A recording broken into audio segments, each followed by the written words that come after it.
안녕하세요. 하이제입니다. 대한항공 자소서 3번 문항 예시문을 함께 보면서 안내해 드릴게요. 본인의 인생에 있어서 가장 중요한 가치는 무엇이고 그를 위해 어떠한 일들을 하였는지 기술하시오. 600자까지 작성하시면 됩니다. 채용 박람회에서 복붙하지 말라는 내용의 답변이 있었어요. 지난 공채에서 사용하셨던 내용들을 조금은 수정 보완해 보시면 좋을 것 같습니다. 바로 작성 틀 안내해 드리고요. 예문 보면서 시작을 하겠습니다. 가치관 작성을 하기 위한 작성 틀 4단계입니다. 간단해요. 첫째로 먼저 2가지씩 첫 문장이고요. 그 다음은 가치관을 지키기 위해 노력한 구체적인 스토리 작성하시고 그 과정에서 느낀 점 쓰시며 포부로 마무리하시면 되겠습니다. 대한항공 인재상 중에서 성실한 조직인을 바탕으로 글을 작성해 보겠습니다. 지난 2번 항목 안내 영상에서도 안내해 드렸지만 회사의 인재상을 언급하실 때는 스스로 떠오르는 성실에 대한 내용을 작성하기 이전에 회사에서 정의한 내용을 정확히 이해하고 활용해 보시기 바랍니다. 대한항공 인재상의 성실한 조직인을 이해해 볼게요. 작은 일이라도 책임감을 가지고 완성하며 진실된 자세로 내 외부의 고객에게 신뢰받는 사람을 원합니다. 라고 정의했네요. 성실이라고 하면 무언가를 꾸준히 이루어 나가는 모습도 떠오르지만 저는 대한항공이 정의한 대로 작은 일에 집중하는 모습, 진실한 자세로 내외부의 신뢰를 받는 내용으로 작성을 해보도록 하겠습니다. 진실된 자세가 만들어준 신뢰와 고객 만족입니다. 진실된 성실한 자세는 제가 인생에서 가장 중요하게 생각하는 가치입니다. 고객 응대 시 진실된 자세로 서비스하고자 노력하면서 고객에 대한 관찰력을 키우게 되었고 이를 통해 고객 만족과 기업의 신뢰를 얻는 경험이 있었습니다. 작성을 하실 때요. 저는 뭐뭐라고 생각합니다. 이렇게 꼭 표현하지 않으셔도 됩니다. 저는으로 시작되는 문장이 반복이 되면 학생들이 읽었을 때 오늘은을 반복하는 느낌이 들 수도 있어요. 관찰에 대한 언급을 했습니다. 고객 관찰은 진심으로 만족을 드리기 위한 마음일 때 발휘가 되죠. 과거에 제가 신입 훈련팀 교관을 하며 이런 태도는 가르치기 힘들다는 것을 느꼈었어요.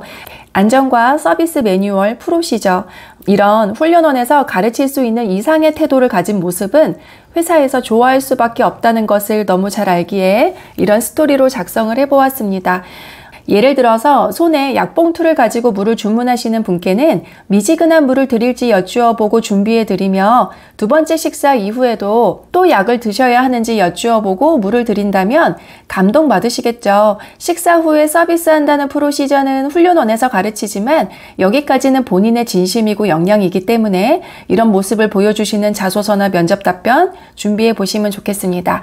첫 번째 2가지식으로 작성한 첫 문장 이어서 다음 문장 보도록 할게요. 졸업 후 1년간 특허회사의 비서로 근무하면서 수많은 외국인 고객님들을 응대했습니다. 고객님들께 편안한 출장이 되시길 원하는 진실된 마음으로 고객의 특징들을 기록하게 되었습니다. 식음료 기호와 관심사를 메모하고 재방문 시 서비스에 참고하며 관심사와 관련된 이용하실 수 있는 정보도 전달해 드렸습니다. 몇 달이 지난 대화를 기억한다는 사실에 기뻐하셨습니다. 이런 대화 이후 기분 좋은 상태로 미팅을 시작하게 되는 상황에서의 미팅 분위기도 좋았던 기억이 납니다. 외국인 고객 응대라는 스토리를 통해서 외국어 회화 능력도 어필해 보았고요. 기관과 회사의 특징을 안내하며 디테일하게 스토리텔링 했습니다. 다음 문장 바로 이어서 볼게요. 저의 진실된 마음은 고객 관찰력을 키워주었습니다. 회의를 하시며 커피를 드시는 고객님의 손목 각도만 보아도 커피의 리필 시기를 파악할 수 있었고 계약서를 확인하시는 모습만으로도 돋보기 필요 여부를 판단할 수 있었습니다.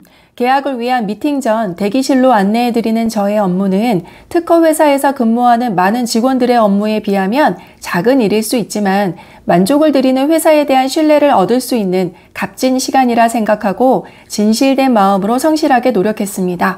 그 결과 인턴 직원 중 유일하게 1년 만에 정직원 제의를 받게 되었습니다. 가독성을 위해서 글의 주제를 벗어나지 않고 비슷한 단어를 반복해서 사용했어요. 진실이라는 단어가 반복이 되고 있죠. 인재상에서 정의한 내용대로 작은 일에도 진실되고 성실했다는 내용 언급해 주었고요. 그에 어울리는 관찰하고 메모하고 만족드리는 스토리로 표현해 보았습니다. 마지막 포부 문장 보여드릴게요. 진실된 서비스를 하기 위해 고객을 찾아가고 먼저 다가가는 성실한 승무원이 되고 싶습니다. 작은 일이라도 진실된 자세로 내외부 고객에게 신뢰받는 대한항공 승무원이 되고자 노력하겠습니다. 마지막 포부도요, 인재상의 내용을 기반으로 이야기하며 회사가 정의한 인재상의 주제를 벗어나지 않는 두 갈씩 첫 문장, 경험 스토리, 포부로 연결해서 마무리했어요. 그러므로 읽으시면서 복붙한 자소서가 아니구나, 대한항공만을 위해 작성한 글이구나 라고 느낌 받으실 겁니다. 다시 한번 전체 600자 보여드릴게요. 글의 주제인 진실된, 성실함을 반복 사용하여서 인사팀이 가독성 있게 읽으면서도 주제를 쉽게 이해하실 수 있도록 했습니다. 자소서 작성하시고 첨삭 원하시면 댓글에 남긴 카카오 채널이나 인스타 DM 통해 문의해 주세요. 항공운항과에서 5년간 자소서 강의하며 자소서 평가가 좋아서 대학 전체 학과에 자소서 교양 필수 강의를 했었고요. 이후 승무원 학원 거쳐서 지금 면접 합격 연구소까지 8년간 승무원 자소서 첨삭하고 있습니다. 비행 13년 기간 중 훈련팀 교관, 특화팀원, 서비스 우수 제안상 수상, 색동 안전상 수상의 경험을 바탕으로 승무원의 역량을 어필할 수 있는 자소서 작성하실 수 있도록 도움드릴게요. 임원 면접까지 영향을 주는 중요한 자소서 잘 작성하실 수 있도록 도움드리는 영상으로 다시 찾아오겠습니다. 감사합니다.